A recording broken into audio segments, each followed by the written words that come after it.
en fait, j'ai juste plus envie de m'adapter, j'ai juste envie d'être moi. C'est tellement énergivore de m'adapter, quoi, de me suradapter. C'est tellement pas moi. #TDAH. Ce trouble du déficit de l'attention avec ou sans hyperactivité est défini par des symptômes d'inattention associés ou non à des symptômes d'hyperactivité motrice et d'impulsivité. Hashtag TDH, le podcast des dispersés hyperactifs qui parlent de leur singularité. Hashtag TDH. Classé dans les troubles du neurodéveloppement, ce handicap est souvent caricaturé comme un manque de volonté, une simple hyperactivité, une petite difficulté d'attention. Cette différence invisible est beaucoup plus nuancée. Elle a des conséquences tant dans la sphère professionnelle que la sphère personnelle. Diagnostiqué sur le tard, on parle souvent d'une claque. Celle de mettre en mots un décalage de parfois plusieurs décennies. Puis vient le temps de l'observation et de la prise de conscience. Des outils sont mis en place pour tenter d'apprivoiser, voire de dompter la structure de son fonctionnement. Et puis il y a le quotidien puissant, intense, émotif, sensible. Ça déborde de vie, ça passe du rire aux larmes. Et c'est aussi des situations burlesques. L'autodérision est ici un chemin pour s'accepter et transformer cette singularité en force. C'est ce que j'ai à cœur de vous proposer avec mes invités. Belle écoute. J'accueille aujourd'hui Delphine. Et la première question que j'avais envie de te poser, c'est finalement comment tu es arrivée à te dire « j'aimerais me faire diagnostiquer ». Pourquoi j'ai été à me faire diagnostiquer? Si tu veux, ça faisait pas mal de temps déjà que j'ai pas mal d'amis qui me disaient, qui pointaient un petit peu ma différence, qui me disaient tu devrais peut-être aller voir un psy pour peut-être essayer d'aller voir porter un diagnostic sur. Alors, on m'avait, si tu veux, on avait supputé que potentiellement je pouvais être au potentiel, justement par rapport à notamment, tu vois, les idées foisonnantes, le fait d'être toujours en énergie, voilà, de faire facilement du lien avec les choses, etc., etc. Et puis, j'avais aussi mon formateur à l'époque qui m'a formée au détachement émotionnel express, et on reviendra peut-être après sur le sujet, qui avait pensé que que j'avais un trouble du spectre autistique, quoi. Notamment dans ma difficulté à être en relation avec les autres, ou en tout cas être très facilement dans l'anxiété, quoi. Voilà, notamment voilà, sur ces sujets-là. Et ce qui fait qu'à un moment donné, j'ai mis le pied à l'étrier. Et alors, suite à un an d'introspection, parce que j'ai pris un petit peu de recul géographiquement, là, je vis dans la nature depuis un an.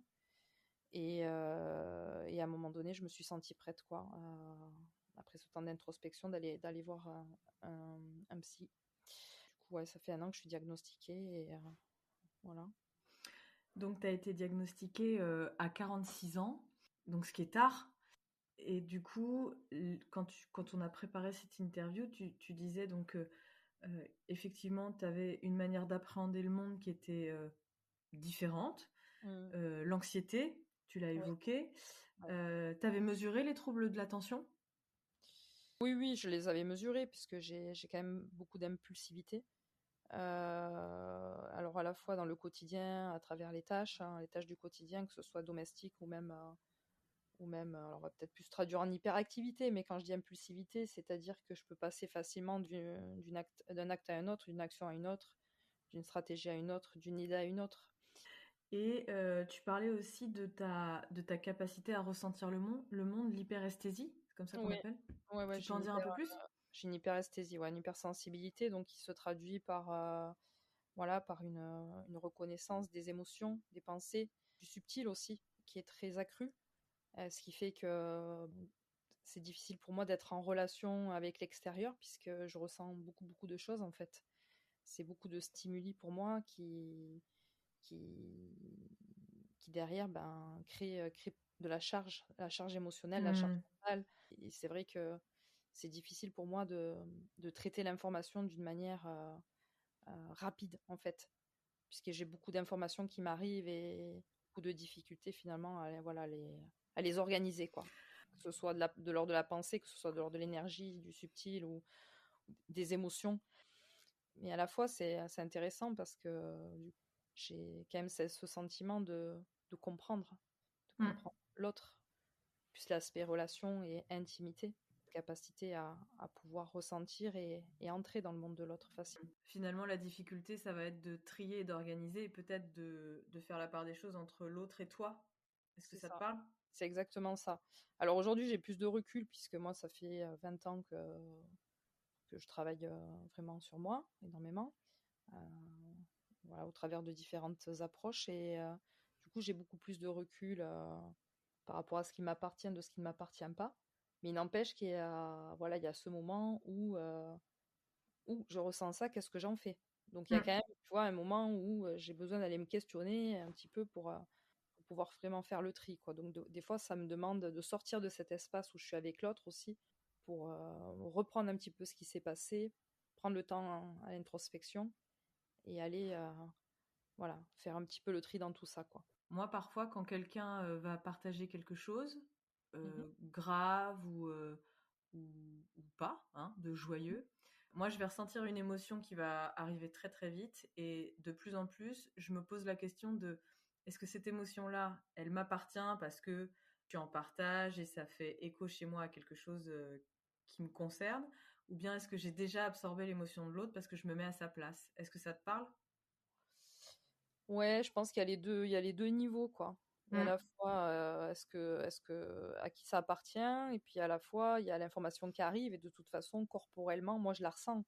Mm. Moi, c'est dans les sensations, dans un premier temps. C'est vraiment le ressenti. Oui, on est d'accord. Et après, on est plutôt sur le cognitif, où là, je vais me questionner, est-ce que ça m'appartient ou ça m'appartient pas? Et là, je vais checker, moi, dans mes expériences, et puis rapidement, j'arrive à faire du lien. Je dis, bah non, en fait, ça m'appartient pas. Je suis juste en empathie avec l'autre. Je suis touchée par ce que m'amène l'autre.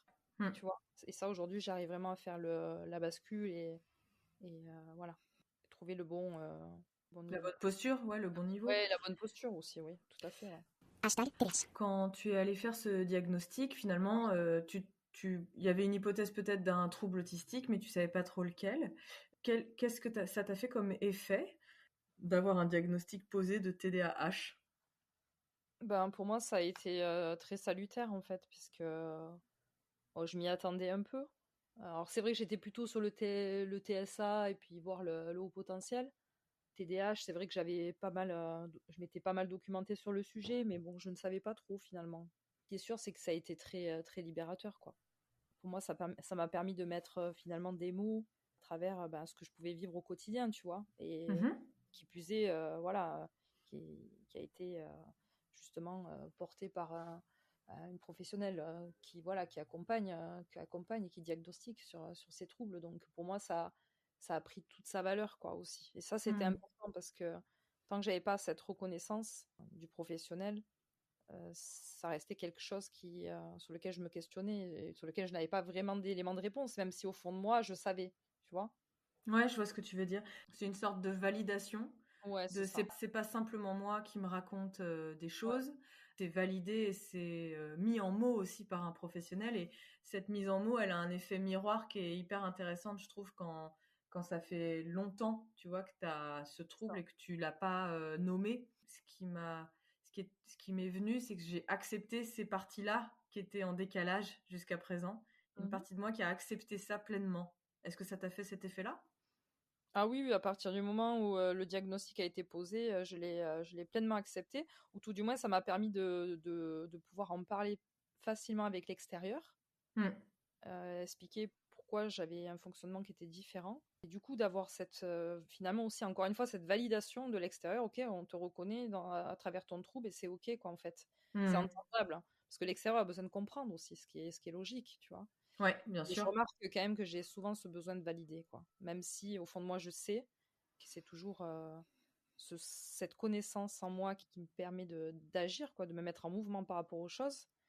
Donc je me fais assez confiance, mais à la fois, il y a quand même ce besoin quand même de reconnaissance et de validation Hmm. de l'extérieur. Bah, au moins tu l'as nommé, tu vois. Il y a de la conscience sur ce besoin-là. Un sujet aussi qu'on a abordé, c'est les masques. Mhm. En l'occurrence, moi, ça fait un peu moins de 6 mois que j'ai été diagnostiquée et je suis pas sûre que je mesure à quel point les masques sont intégrés. Et toi, tu parlais quand on en a discuté pour préparer l'interview que finalement, t'étais quelqu'un plutôt qui pouvait donner l'impression d'être fort et que t'avais laissé aussi de la place pour ta vulnérabilité et ta fragilité. Tu peux nous en dire un petit peu plus si tu es d'accord? Alors, bon, les masques, je pense que c'est une affaire de tout le monde, hein. Ce sont des manières de se mettre un petit peu à distance de l'extérieur. Et voilà, tout ça, c'est que des constructions au travers de mécanismes de défense et des histoires, hein, qui peuvent être plus ou moins traumatisantes, hein, bien entendu. Oui, pour moi, ça a été là où ça a été déterminant, si tu veux, dans ce rapport finalement à mon authenticité et l'acceptation de mes faiblesses et de ma vulnérabilité. C'est suite à un burn-out que j'ai fait en 2020, voilà, où j'étais dans la suradaptation constante. Et à un moment donné, bon, j'ai vendu cette boîte, hein, en l'occurrence, hein, et si tu veux, il y a un moment où je me suis posée et je me suis dit, bah ouais, là en fait, je suis fatiguée, là je me sens faible, je me sens fragile. Et voilà, il y a eu tout ce travail d'acceptation et ce travail de communion, si tu veux, aussi avec cette partie qui est là, qui existe et que j'aime et que j'honore en fait. Et ce qui fait qu'aujourd'hui, ben, j'ai cette chance, je dirais. Tout ce cheminement m'a amené justement à me reconnaître pleinement et être dans cette authenticité à mon égard et à l'égard des autres. Bon, alors moi, j'ai toujours un peu je me juge toujours un peu, et il y a des fois, c'est toujours des parts de moi qui interviennent dans, dans ma manière de fonctionner, et je me dis, bon, ouais, c'est pas encore ça, tu vois, il y a des moments, c'est pas que je me cache, c'est que je mets encore en place des stratégies qui devraient pas avoir lieu d'être, en fait, tu vois. Parce que la société, elle attend des choses de nous, tu vois. Il faut être bon, il faut être performant, voilà,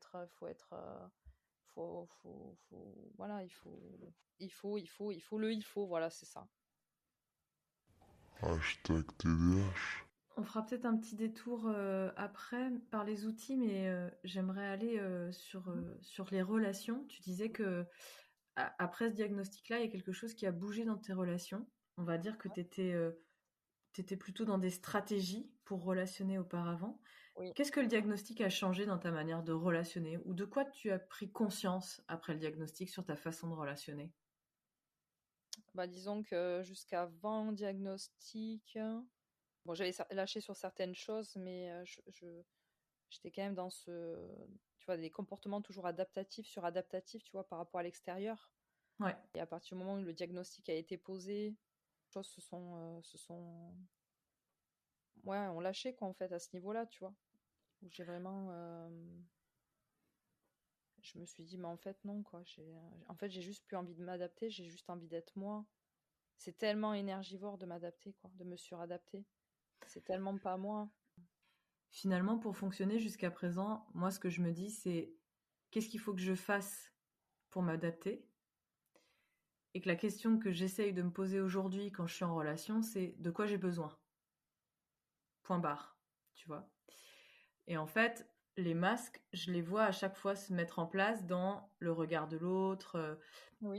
avec des peurs plus ou moins. Alors ça dépend de tes blessures, ça peut être le rejet, la trahison, l'abandon. Vous verrez, chers auditeurs, ce qui vous parle le plus. Mais quand on a préparé l'interview, on se disait qu'on avait ça en commun, c'est que finalement, nous, avec notre impulsivité et notre soif d'intensité, par exemple, quand on rencontrait quelqu'un de nouveau, on avait tendance à tout donner, à être absolument sans filtre. Moi, je te disais qu'il y avait des choses chez les gens pour lesquelles je passais complètement à côté, parce que pour moi, c'était pas des critères les gens sont comme ci, comme ça, moi, peu m'importe.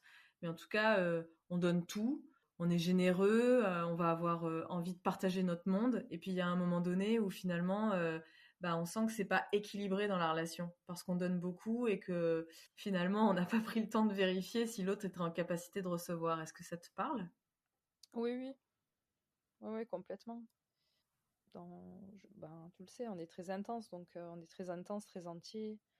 Et moi, j'ai pas forcément d'a priori sur la personne, la rencontre que je fais. En fait, moi, je rencontre l'autre. Je fais une rencontre, pour moi, au-delà d'une personnalité, je fais une rencontre d'âme, tu vois. Moi, c'est une Ouais. rencontre de cœur à cœur. Et du coup, moi, je me pose pas toutes ces questions. Je mesure pas, en fait. Je suis pas là en train d'évaluer, quoi. Mm, mm. et du coup, je donne à l'autre tout ce que je suis finalement, quoi. Et jusqu'à un moment, effectivement, où tu te rends compte que cet autre en face de toi, sans parler de dire qu'il est ou pas à la hauteur, tu vois. Dire qu'il n'est pas forcément dans cette même intensité, il n'est pas dans cette même qualité de partage, dans cette même qualité de don et de reconnaissance aussi parfois. Ce qui effectivement crée un déséquilibre dans la relation, quoi. Ouais, je suis complètement d'accord avec tout ça, ouais. Moi, quand j'étais petite, donc tu vois, j'avais intégré ça très très rapidement. Je m'étais dit, en fait, plus vite tu seras naturel, plus vite tu sauras si ça match dans la relation, j'entends. Que ce soit amical ou dans les relations plus intimes, tu vois. Et j'avais vite capté que, en fait, je mettais des masques très très tôt dans la relation probablement pour être dans le partage et dans le lien. Et avec les années, c'est quelque chose qui petit à petit diminue en temps, c'est-à-dire que le côté très déjanté que je peux avoir, foufou, TDAH, quoi, tu vois, très intense, finalement, je le cache de moins en moins dans le temps parce que j'ai plus envie justement de perdre ce temps à me démasquer par la suite, tu vois. Oui. Ça te parle ? Oui, je le dis souvent aujourd'hui que j'ai plus de temps à perdre dans les relations. Ça peut être un peu moche comme manière d'approcher les choses, mais comme j'ai une belle connaissance de moi-même aujourd'hui, je peux dire que voilà, si en face je ne ressens pas cet équilibre, cette harmonie, tu vois, cette cohérence, rapidement je me retire en fait parce que moi je remarque qu'il y a beaucoup de relations qui peuvent être très énergivores pour moi. On va demander justement à nouveau à me suradapter, justement parce que une manière de penser différente, une manière de ressentir différente, une manière de comprendre le monde différente. Et ce qui fait que si je veux rester en relation avec l'autre, je suis obligée de me mettre au niveau de l'autre. Et ça, j'y arrive plus, quoi, en fait. Et comment tu fais pour vérifier s'il y a cette harmonie, cette cohérence, cet équilibre que tu évoquais ? Je le ressens déjà au niveau du cœur. Tu pourrais essayer d'être un peu plus précise pour nous donner des petits tips ? Ouais, moi, c'est très dans les sensations, l'ouverture du cœur. L'ouverture du cœur. Je remarque aussi quand je rencontre des personnes avec qui j'ai des points de convergence aussi.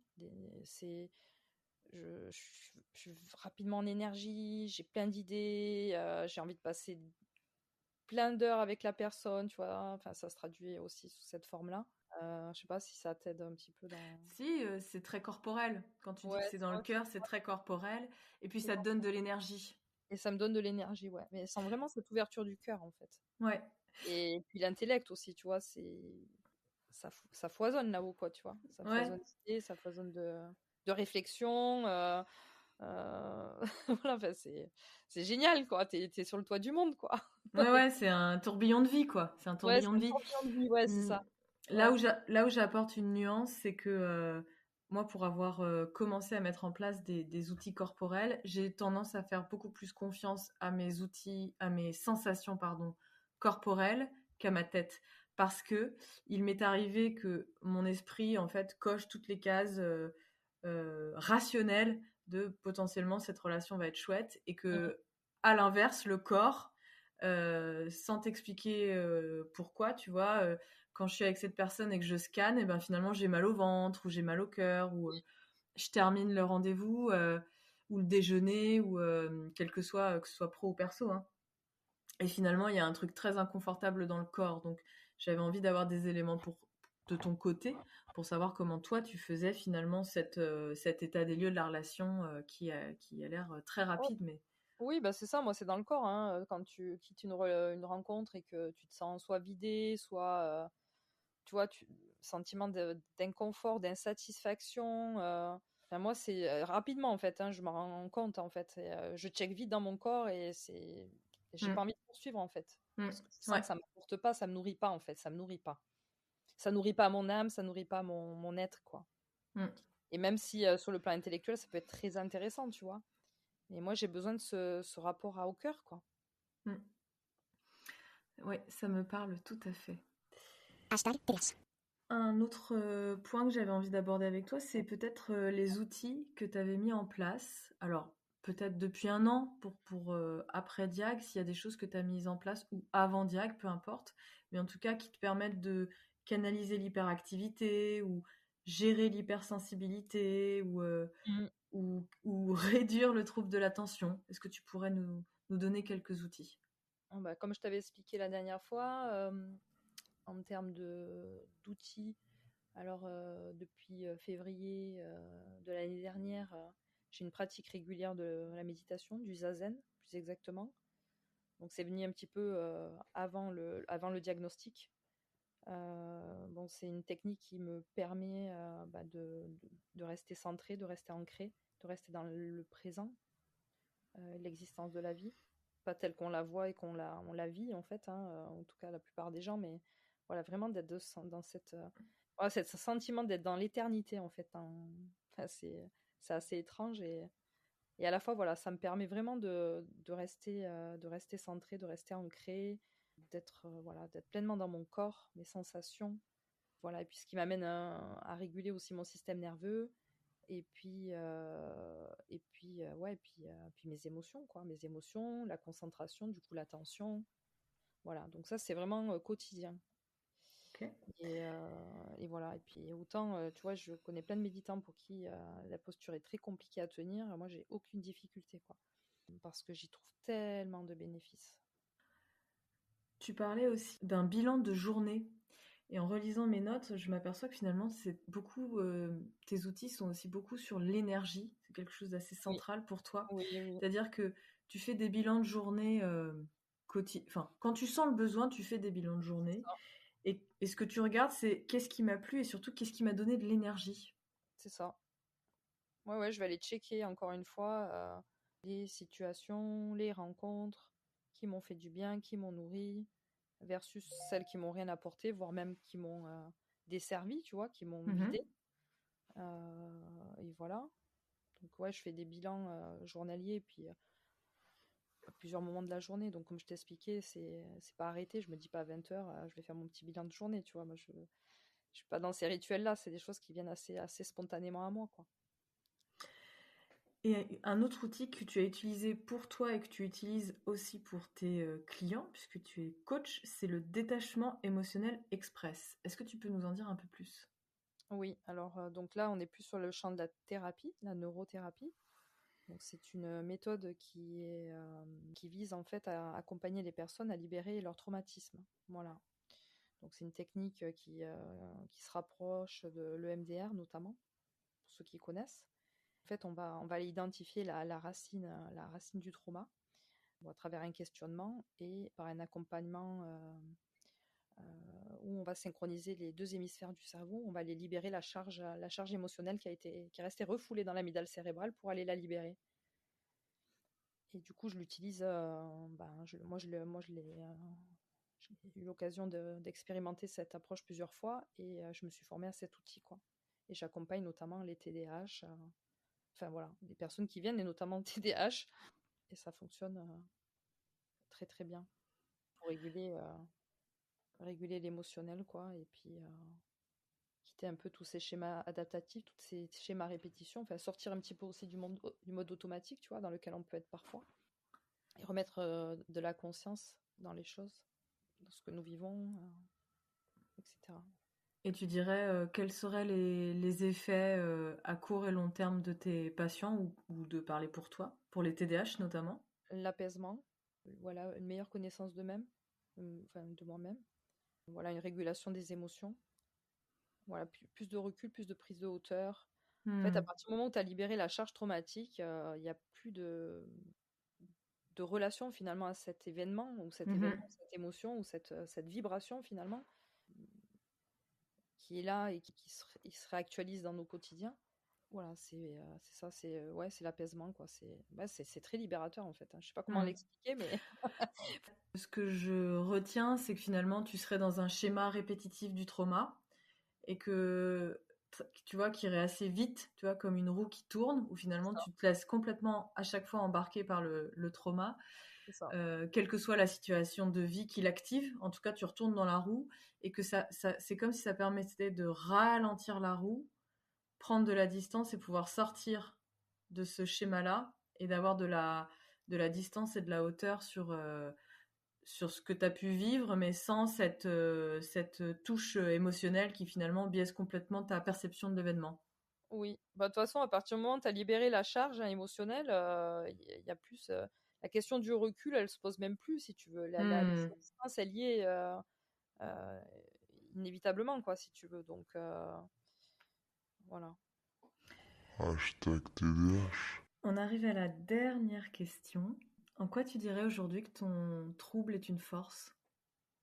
Ce que je t'avais dit hein, par rapport à ma sensibilité, le fait de pouvoir être facilement en relation avec l'autre, de pouvoir facilement être en, en contact avec le monde de l'autre, d'avoir cette capacité à ressentir, à être en empathie, à ouais, être en relation, pouvoir justement être dans cette authenticité. Donc du coup, ce qui permet à ce que l'autre puisse s'autoriser aussi à l'être.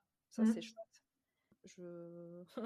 Les gens me donnent ont beaucoup de confiance en moi, en fait, tu vois, rapidement d'ailleurs. Souvent des personnes qui me disent, oh, je te connais pas depuis longtemps, mais j'ai tellement confiance en toi. Et après, il y a aussi ouais, l'hypersensibilité, l'hyperesthésie, ouais, la compréhension du monde aussi. Je trouve que ça va vite dans nos têtes, en fait. J'ai l'impression que j'arrive facilement à comprendre les choses, à faire du lien, à aussi trouver des solutions aussi. Je sais pas si pour toi c'est le cas. Mais, Moi, je dis souvent à mes enfants, notamment quand il y a une bêtise, entre guillemets, hein, tu vois, mais ça s'applique aussi au niveau pro, quand il y a une bourde, on va dire ça, une bourde. En fait, moi, je me fiche de savoir qui a fait. J'essaye de comprendre très rapidement pourquoi ça s'est passé comme ça et qu'est-ce qu'on peut faire pour améliorer, quoi. Tout de suite, je suis dans l'étape d'après. Et quand j'aborde une structure, un projet, une idée, tout de suite, je vais essayer d'avoir la vision à 360 et à voir tous les endroits où ça peut pêcher. Et dans mes collaborations en binôme, souvent les regards sont très très complémentaires.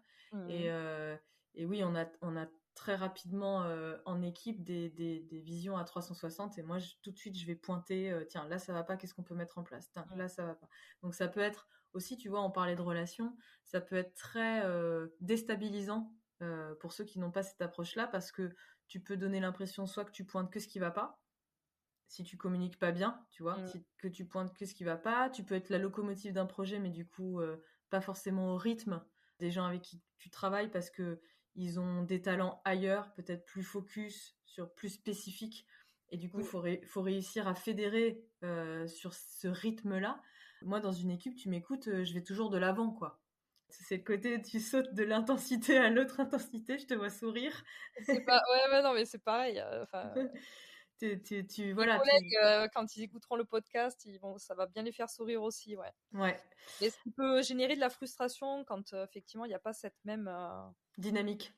Ouais, la dynamique, c'est pas tellement en termes de dynamique, c'est en termes de vitesse plutôt. C'est la dynamique qui est liée à moi. S'il n'y a pas la dynamique, de toute façon, moi, j'y suis pas dans les projets. En tout cas, tu vois, c'est plutôt les niveaux de vitesse qui sont pas les mêmes pour chacun.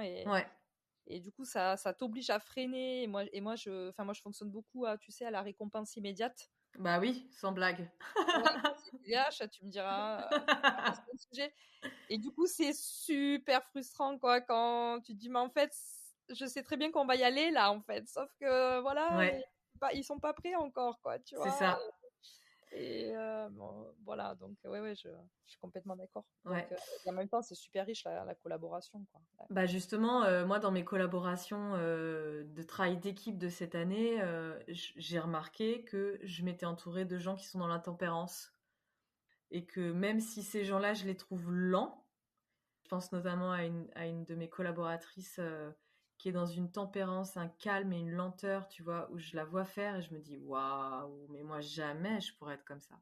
Mais du coup, je m'imprègne de ça. Et je lui dis souvent d'ailleurs que son point de vue est super important pour moi, justement parce qu'il est dans la tempérance. Parce que si tu mets que des locomotives entre elles, tout le monde éclate à la fin de l'année, tu vois. Donc faut savoir équilibrer, mais je vois tout à fait ce que tu veux dire. Ouais, puis moi j'ai cette réflexion aussi, je me la suis faite aussi, il n'y a pas très longtemps d'ailleurs, c'est rigolo.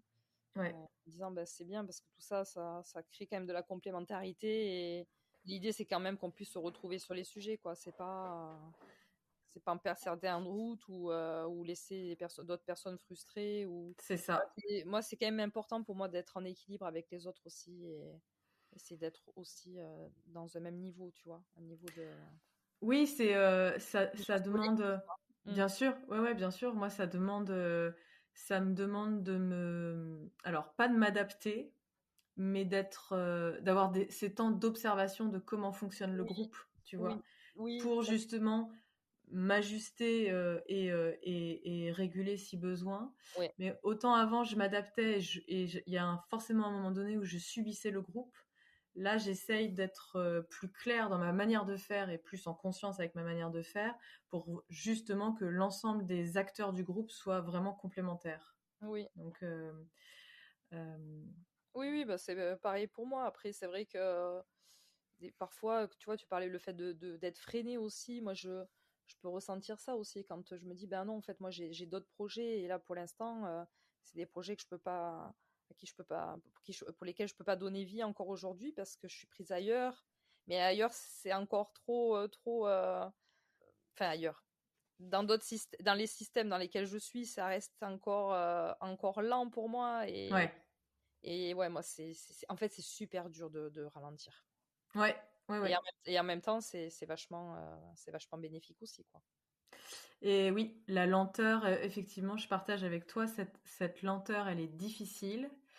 Mais moi, ce que j'ai pu observer, c'est que quand je mets en place des temps où je me pose, je ralentis, j'observe ce qui se passe et j'essaye de prendre du recul sur une situation, c'est ultra bénéfique. Mais c'est pas automatique. Un mot de la fin. Comment tu te sens à l'idée d'avoir partagé aujourd'hui? Je suis très heureuse, hein, Mathilde, hein, que tu m'aies interviewée. Donc, c'est chouette parce que du coup, ça m'a permis de pouvoir parler de mon TDAH, chose que je n'ai pas fait jusqu'à aujourd'hui. Peut-être quelques publications sur LinkedIn, mais assez discrètes. Je me sens un peu stressée quand même. J'appréhendais un petit peu cette interview et je repars un peu quand même un peu stressée. Je me dis est-ce que j'ai dit tout ce que j'avais à dire? Est-ce que tu vois est-ce que je serai comprise dans tout ce que j'ai partagé? Enfin tu vois voilà, moi j'ai toujours ce petit juge intérieur qui est là. Mais en tout cas, j'espère que ce qu'on a échangé aujourd'hui inspirera beaucoup de personnes et que ça va les aider du coup peut-être à passer le pas pour ceux qui ne sont pas diagnostiqués et qui ont des soupçons là-dessus et puis peut-être nourrir la réflexion d'autres qui le sont et pour qui j'aurais pu être peut-être un conseil aussi, de conseil en tout cas. Ouais.